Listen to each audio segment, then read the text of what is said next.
Nia Malika Henderson, and welcome to On Background. Barack Obama's election in 2008 was overwhelmingly due to grassroots campaigning and very much the support of young voters, many of them millennials who were voting for the very first time.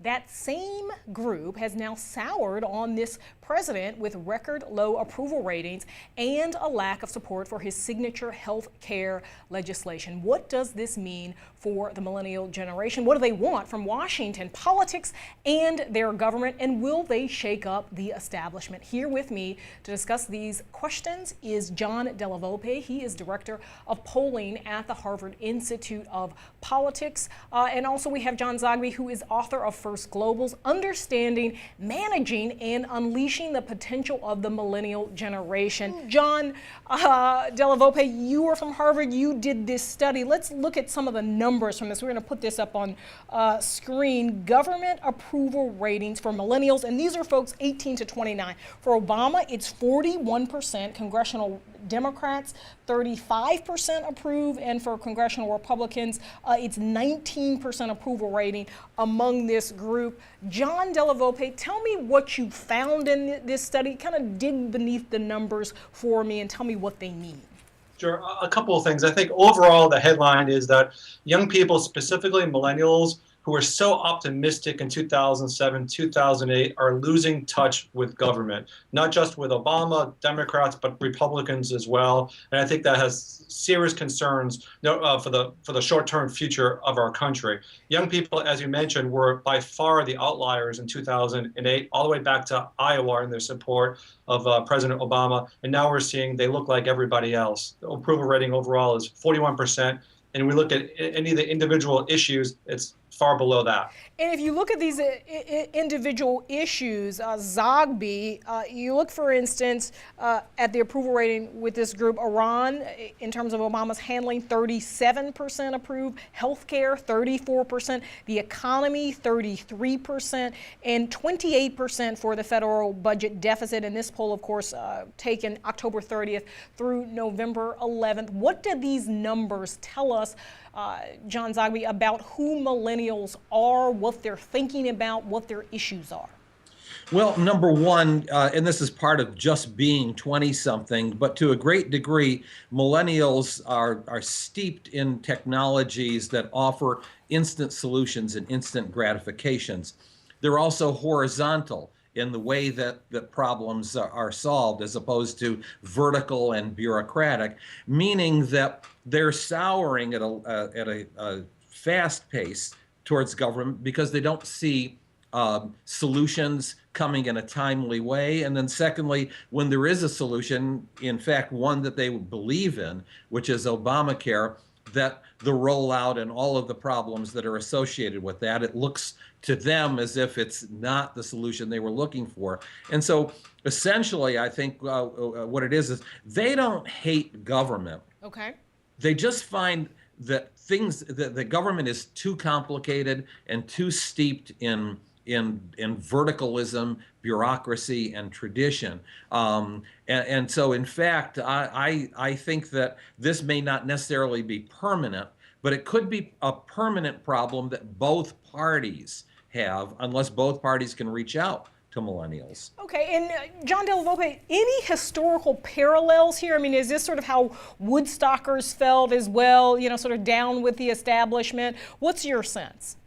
Well, like we've said, like you've indicated in the past, you've had some generations who have checked out of government and stayed checked out. The thing that's, I think the opportunity, I think John Zogby alluded to a little bit, is almost every young person I talk to, whether they're in college or not in college, in high school, have graduated, kind of they're part of this millennial generation, care deeply about their community, deeply about their country, and are so disappointed. They want to actually check back in. And I'd argue that you have more young people volunteering in this country than you'll have vote in the midterm elections. So again, they care deeply about problem solving, and what they've done is, through their entrepreneurial spirit, through their use of technology and social connections and networks, they're trying to solve these problems together by themselves. And I think that's that's helpful, but not the way that we can move our country ahead as quickly as possible. And this was very much a way, if you think about the way Obama campaigned in 2008, one of the ways that he connected with young people was to talk about his community organizing, right, in Chicago. In every speech, he mentioned this. Earlier this month, here he was at a youth summit trying to encourage young people to sign up for Obamacare. Here is the message he had for them. My hope is not only that you work hard to help folks get signed up today and tomorrow and next week, but I look around the room and I see a lot of leaders who are going to be leading the charge well into the future on a whole range of issues. Don't get discouraged. Be persistent.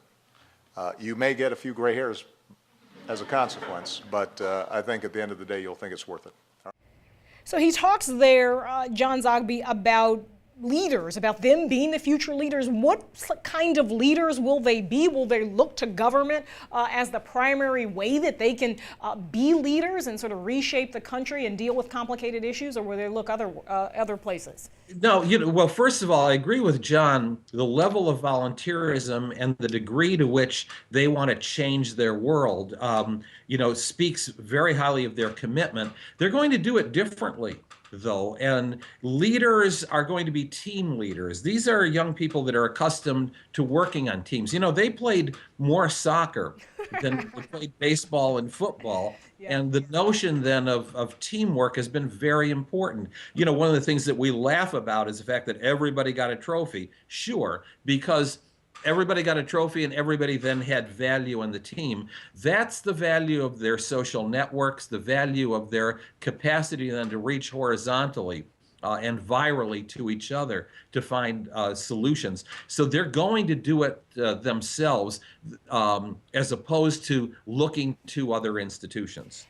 And what's your sense, John Della, of who benefits from this approach? I mean, you talked a little bit about, them obviously volunteering, and if that's the model, then it would probably be slower maybe if they had run for office or something.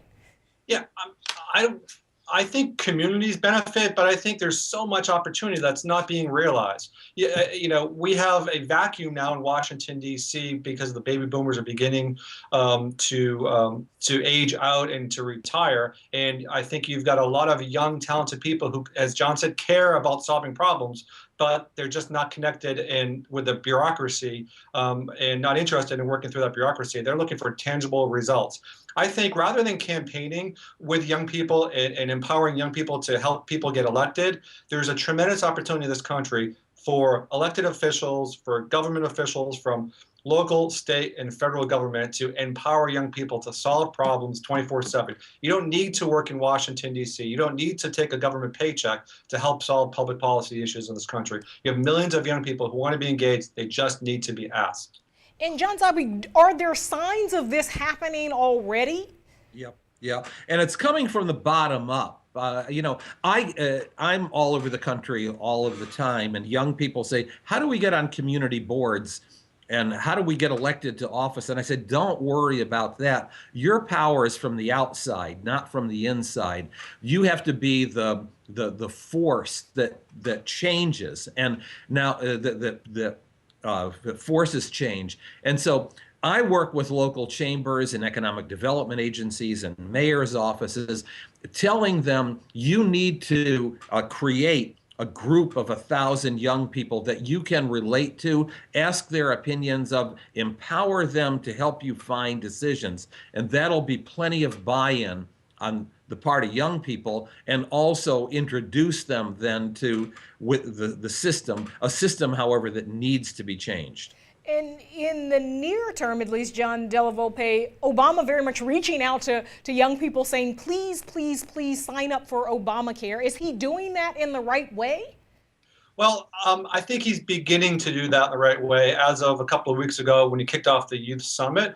But prior to kind of the time period that we were in the field, essentially the message that young people told us they were hearing is that it was the necessary reasons that they were hearing for them to sign up to Obamacare was so they could compensate for the older, sicker people rather than seeing the benefits in themselves. I think that the White House has tried to change the narrative, and we're beginning to see some indications, including a Washington Washington Post poll that was released yesterday to say that could be working. But obviously, we've got a couple of weeks and a couple of months to see to the extent to which that's going to change opinions globally towards Obama, but specifically towards Obamacare, the Affordable Care Act. And you, John Zogby, like to call millennials not millennials, but first globals. Why is that? Because they have a planetary sensibility unlike any other age cohort. They have passports, they've traveled abroad, the world is at their fingertips and is their playing field, and they welcome the opportunity to be mobile, welcome the opportunity to travel. More importantly, they appreciate American culture and American life, but they don't see an inherent superiority to American culture and American life versus those of other cultures. And so in that sense, then they really are global citizens, our first global citizens. Della Volpe, are there particular issues that they do want to hear about? I mean, you hear conversations going on in Washington now, for instance, about minimum wage. How do young people feel about some of those issues? It seems they don't like the way the conversations are going because they're split in ideological camps. If you're a Republican, you feel a certain way versus a Democrat. What are issues that they're very much keyed into?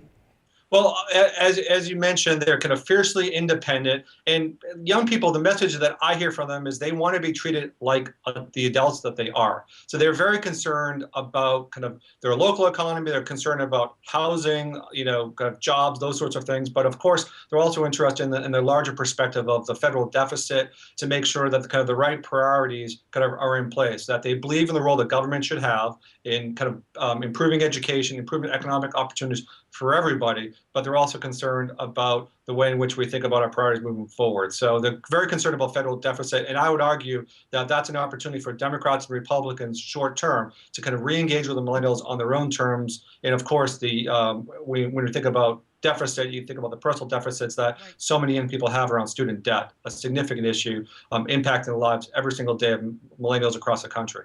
Zogby, also maybe an opportunity for libertarians and maybe a third party even. Yeah, absolutely. To the degree that young people are libertarian, and that's a pretty high degree, over 40% identify with libertarianism in some way. They're libertarian across the board. So they certainly oppose any federal intrusion into their private lives, and are certainly libertarian when it comes to social issues, the family and gender and sex. And so on. So there is an opportunity there. Right now, however, where things stand is that more young people identify with the Democratic Party and with liberalism than they do with the GOP and conservatism. Yeah, and that's certainly something that GOP, Republicans, and conservatives are going to have to address going forward. Della Volpe of Harvard and John Zogby, your Forbes article, fantastic. Thanks to both of you for joining me today. I really appreciate it. Thank you. Keep up the great work. That's our show for today. Thanks again to my guests for joining us. Our Twitter question of the day: do you think the millennial generation will reshape politics as we know it? Send us your thoughts using that handle @background and #postback. We'll see you right back here tomorrow.